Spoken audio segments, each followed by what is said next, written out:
నా పేరు కెజియా. నాకు 1 ఇయర్ అయింది ట్రాన్స్ప్లాంట్ అయ్యి, కిడ్నీ ట్రాన్స్ప్లాంట్ అయ్యి.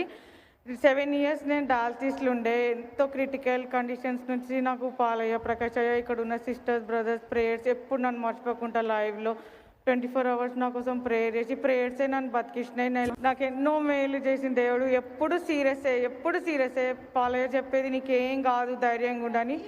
పాలయ్య ద్వారా మేము 8 సంవత్సరాలు మా పాప బతికింది. నా కిడ్నీ ఫెయిల్ అయిపోయినాయి, రెండు ఫెయిల్ అయినాయి. 8 సంవత్సరాల నుంచి డయాలసిస్లో పోయినప్పుడల్లా మేము ప్రేయర్ చేసుకునేది. నైట్ పోయేటప్పుడు పాలయ్య ప్రేయర్ చేసి మేము అక్కడ పాప సీరియస్ అయినా 1000 స్తుతుల బుక్ ఆ పాప దగ్గర పెట్టి నేను ప్రేయర్ చేసుకుంటూ ఉండేది. మళ్ళీ వెంటనే సిస్టర్లకు ఫోన్ చేస్తే సిస్టర్లు ప్రేయర్ చేస్తే ఆమె సీరియస్ నుంచి మళ్ళీ తప్పించేది దేవుడు. ఇప్పుడు మంచిగా ఉన్నది. మంచిది. దేవుడు బిడ్డలారా, మరి 8 సంవత్సరాలు నరక యాతన పాప అనుభవించి కన్నీళ్ళతో మామయ్య ప్రాణం పోయినట్టున్నది, నాకు చచ్చిపోతా కావచ్చు అని ఏడ్చేది. విపరీతమైన బాధ. నేను అన్నాను, ఏం కదమ్మా, దేవుడు నిన్ను బ్రతికిస్తాడని.